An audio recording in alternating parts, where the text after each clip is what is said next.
welcome back to my channel. Today I wanted to talk a little bit about mom shame and mom guilt. I feel like sometimes some of those things go hand in hand. A lot of times you can feel guilty about something because someone shamed you for it, which I personally have experienced within my journey of motherhood, and I know a lot of other women have too. And it's something that I feel like is unnecessary. I mean, not all the time does your mom guilt come from mom shame, but majority of the time it does, whether it's a judgmental person in your life or something that you saw on social media. A lot of different things come into play when it comes to the way you feel and the way you view yourself as a mom. I feel like when you're a new mom, you're not really confident in your role and what you're supposed to be doing, and I really struggled with that in the beginning.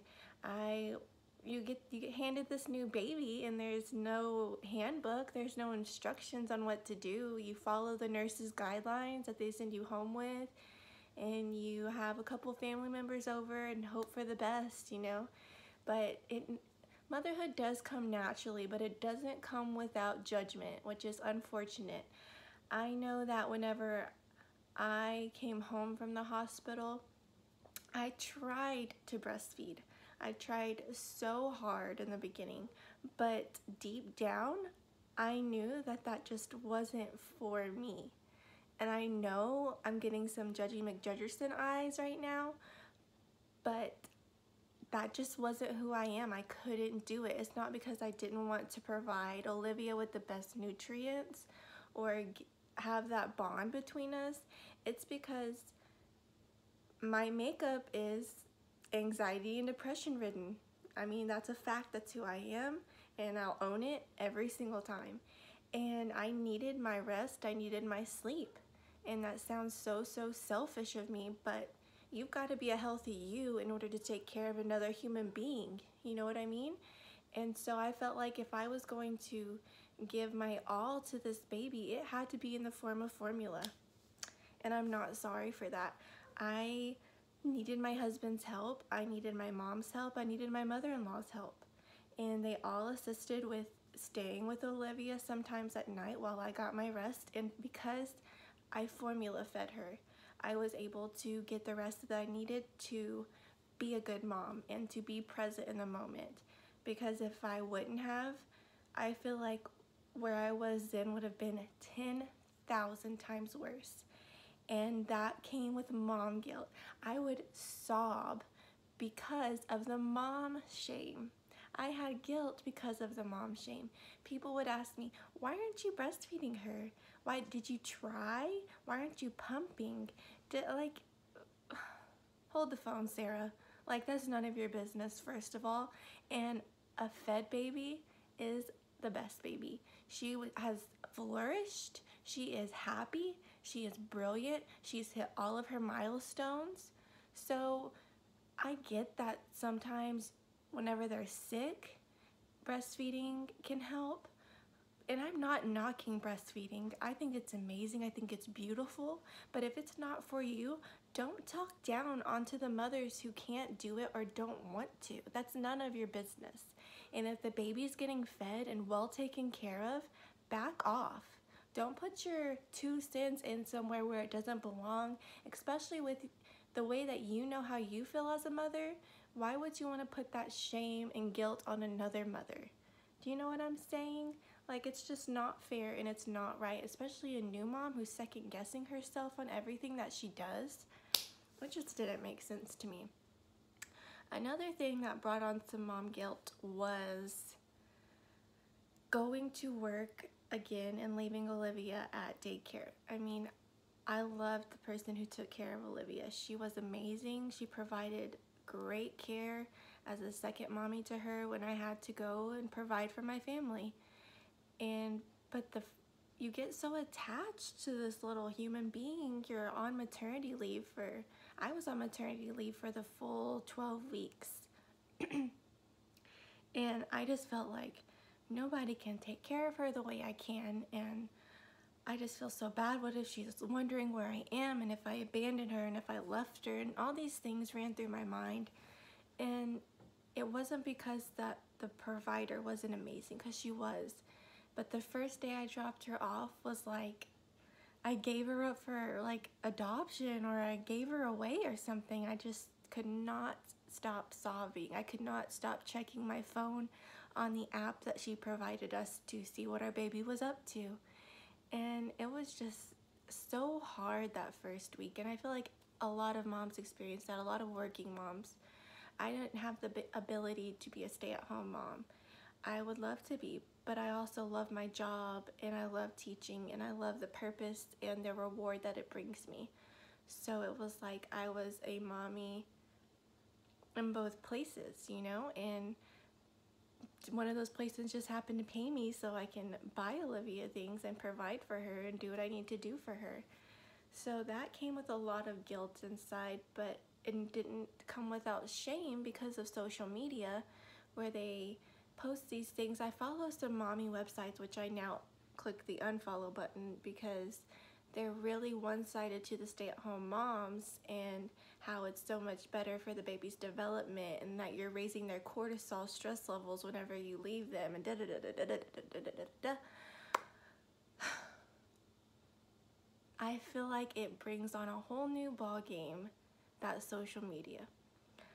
I don't feel like that's fair. I know that some moms are blessed with that. Some moms want to do that, and that's their choice. But I love teaching, and I went to college for a reason. I got my degree. I want to utilize it. It's expensive.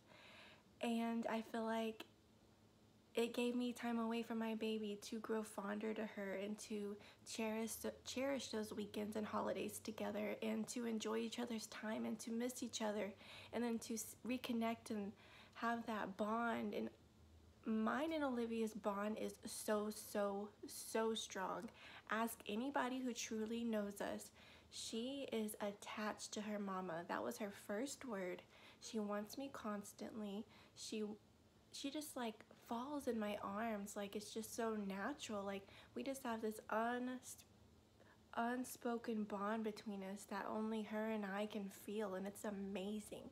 And I did that even being a working mom, even formula feeding. I mean, I feel like it's your bond with your baby does not come from what you do as a mother if you're giving them the best care possible and loving them in every way. I would never ever neglect Olivia, ever. And I feel like whenever I felt that way about myself, I had to think back, am I not responding to her needs? Am I not taking care of her the right way? No, I am strict on sleep. She sleeps. I sleep train that girl. I am strict on eating, and I am strict on playtime so she can develop, and I am strict on I provide all of those things for her. So it's not lack of providing for my daughter. And I had to remind myself that when I started to doubt myself and my mothering skills. It's like all of these outside things are coming into play and making me feel less than who I am, and making me rethink what I'm doing. Like, all of a sudden, I started feeling like, oh my gosh, I didn't breastfeed Olivia. She's getting sick a lot. It's my fault. No, it's not my fault. She was in daycare. It's gonna happen.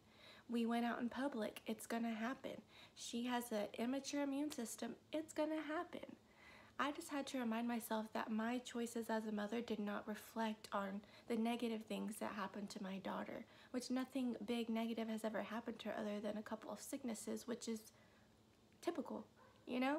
So I just feel like a lot of times we take things that other people say way much into consideration. I didn't just let it brush off my shoulder like, yeah, okay, give her more water, Amanda. She needs more water. Why aren't you feeding her solids? She needs to be eating solids.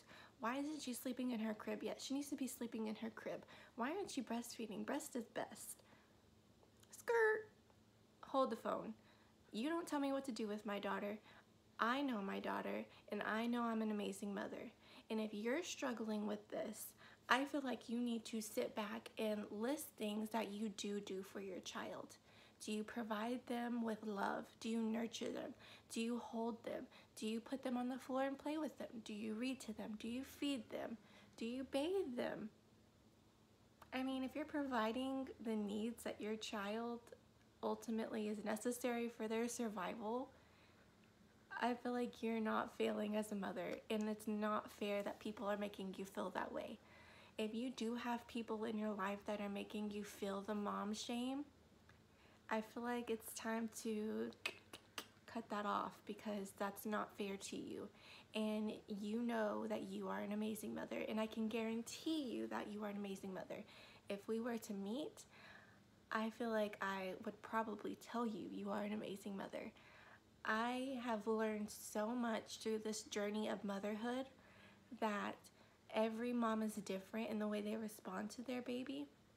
Like I used to be the one who would mom shame, like, I didn't even have a kid. I had no place. And it's kind of comical when I think about it now. I'm like, who did I think I was? I should not have done that. But I never vocalized it, and if I did, shame on me. But most of the time it was in my head, like, get that screaming baby out of this grocery store. Or why is she giving him that? Why does he not have any shoes on?